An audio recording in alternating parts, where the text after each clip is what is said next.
Jama'a abinda ba a sani ba shi ake buƙatar samun sani bisa kansa don samun ingantattun labarai. Kasance da tashar Mighty Hausa TV. Ku danna subscribe kana ku danna ƙararrawa.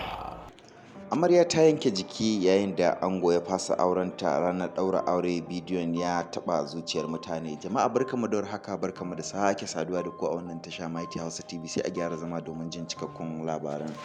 Sabuwar amarya ta shiga zub da hawaye yayin da wanda ta aura ya ce ya fasa aurenta a gaban kowa. Akan hanyar komawa gida daga majami'a, mijin yayi amai ya lashe ya soke batun aurensu a ranar ɗaura aure.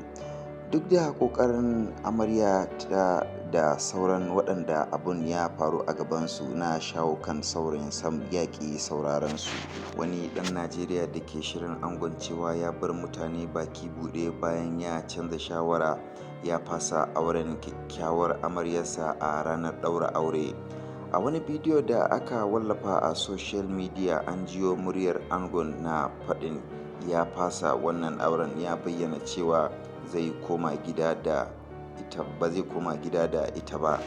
Nan take hawaye masu zafi suka fara sauka a kumatun amarya yayin da ta bi shi tana roƙonsa, amma matashin saurayin yaki kallonta.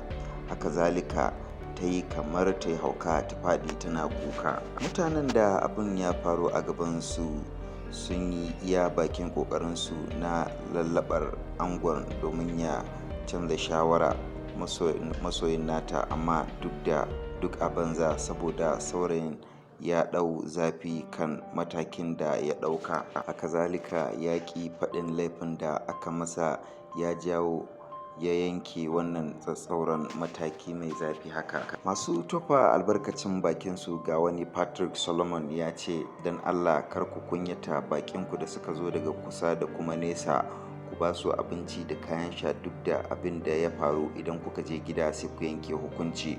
Haka Muhammad Umar ya ce, ku bar baki su ci shinkafa da nama kafin ku rabu, za ku iya raba hanya idan kuka koma gida.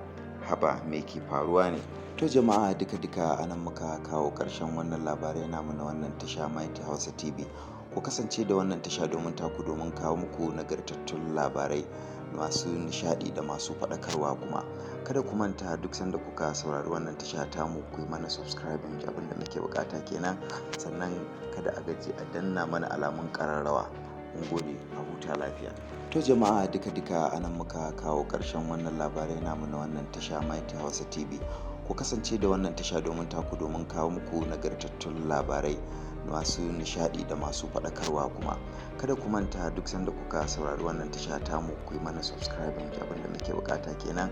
Sannan kada a gaji a danna mana alamun ƙararrawa. Mun gode, a huta lafiya.